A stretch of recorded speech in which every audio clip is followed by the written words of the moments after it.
జై శ్రీరామ్. నమస్కారం అండి.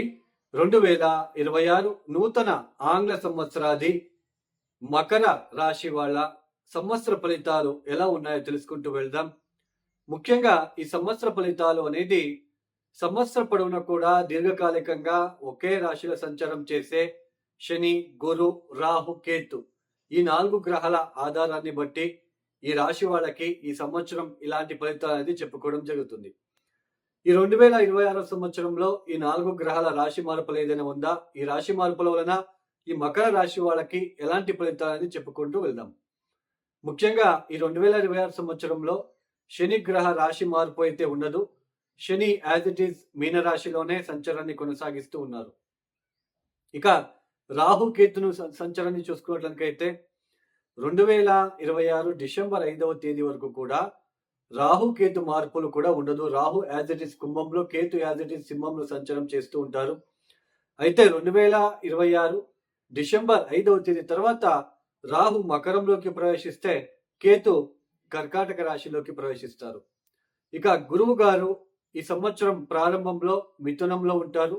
2026 జూన్ 2వ తేదీ కర్కాటక రాశిలోకి ప్రవేశిస్తారు. అయితే 5 మాసాలు మాత్రమే కర్కాటక రాశిలో ఉంటారు. June, July, August, September, October 31వ తేదీ ఆయన అతిచార మార్గంలో సింహంలోకి ప్రవేశిస్తారు. ఈ మకర రాశి వాళ్ళకి ముఖ్యంగా ఈ సంవత్సరం చూడండి, మనకి తృతీయ స్థానంలో శని సంచారం జరుగుతూ ఉంది. సామాన్యంగా శని గోచారంలో తృతీయ స్థానంలో యోగిస్తారు, మంచి ఫలితాలు ఇవ్వాలి. అయితే మనకి అష్టకవర్గ బిందువు అనేది ఉంటుందండి. ఎందుకంటే ఈ మకర రాశిలో లక్షల మంది ఉంటారు.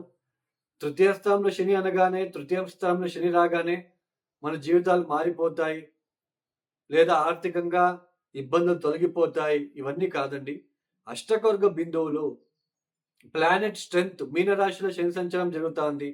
మీ జాతకరీత్యా మీనరాశిలో ఇన్ని అష్టకవర్గ బిందువులు, మేషరాశికి వచ్చినప్పుడు ఇన్ని అష్టకవర్గ బిందువులు, వృషభంలో ఇన్ని అష్టకవర్గ బిందువులు, అలా అష్టకవర్గ బిందువులు పాయింట్స్ ఇచ్చుకుంటూ వెళ్ళి ఉంటారు ఆయన మీరు పుట్టినప్పుడు.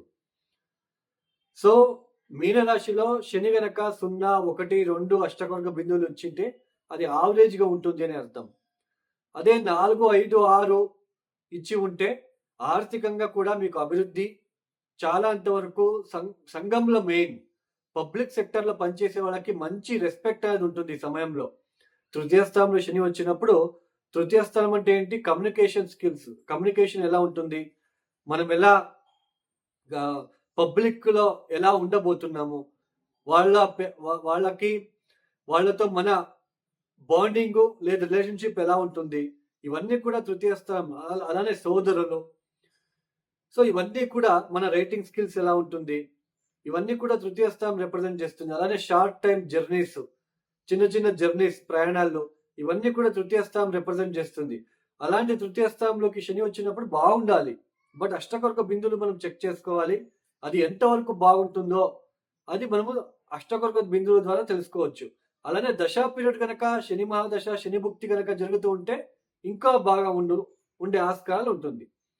అంటే తృతీయ స్థానంలోకి శని రాగానే మనకి అయినంత వరకు పాజిటివ్ ఇంపాక్ట్ అనేది చూపిస్తుంది. బట్ అష్టకవర్గ బిందువులు మనం చెక్ చేసుకోవాలి, ఎంత పాజిటివ్ ఇంపాక్ట్ చూపిస్తుందో. అలానే మనకి దశాభుక్తి ఏది జరుగుతుందో చూసుకోవాలి. తర్వాత మీ రాష్ట్రాధిపతి, ద్వితీయాధిపతి ఆయనే అవుతాడు. మకర రాశికి అధిపతి ఆయన, ద్వితీయానికి అధిపతి ఆయనే. ఆయన తృతీయానికి వెళ్ళినప్పుడు ఆర్థికంగా బలిష్టం అవ్వాలి మీరు. అదే అష్టకవర్గ బిందువుల ద్వారా తెలుసుకోవాలి. అలానే దశా పీరియడ్. సో శని నుంచి అయితే ఇబ్బందులు లేవండి, పాజిటివ్ గానే ఉండబోతుంది. ఎంతవరకు పాజిటివ్ అనేది మనం అష్టకవర్గ బిందువులు, దశా పీరియడ్. అలానే గురువు గారు ఈ సంవత్సరం ప్రారంభంలో మీకు 6వ స్థానంలో సంచారం చేస్తూ ఉంటారు. ఇది అంత మంచి సమయం కాదు. సోదరుల మధ్య డిస్టర్బెన్సెస్ కావచ్చు, ఆస్తి విషయాల్లో డిస్టర్బెన్సెస్, కోర్టు తగాదాల్లో ఇరుక్కుపోవడము, ఇలాంటివి కొంచెం చూపిస్తూ ఉంటుంది. అయితే 2026 జూన్ 2వ తేదీ సప్తమానికి వస్తాడు. అక్టోబర్ 31వ తేదీ వరకు ఉన్న ఈ 5 మాసాల కాలం అనేది ఈ మకర రాశి వాళ్ళకి కొంచెం బాగుంటుంది. పెళ్లి కాని వాళ్ళకి పెళ్లి అయ్యే సూచనలు, ఆర్థికంగా అభివృద్ధి చెందడము, పబ్లిక్ లో మీ ఇమేజ్ పెరగడం లాంటిది, మీడియా రంగంలో ఉన్నవాళ్ళు, అలానే పత్రిక అంటే ఈ ప్రెస్ దీంట్లో పనిచేసే వాళ్ళు, అలానే పోలీస్ డిపార్ట్మెంట్, లాయర్స్ వీళ్ళందరికీ కూడా చాలా అంతవరకు పబ్లిక్ లో మంచి క్రేజ్, ఇమేజ్ పెరగడానికి ఛాన్సెస్ ఉంటుంది.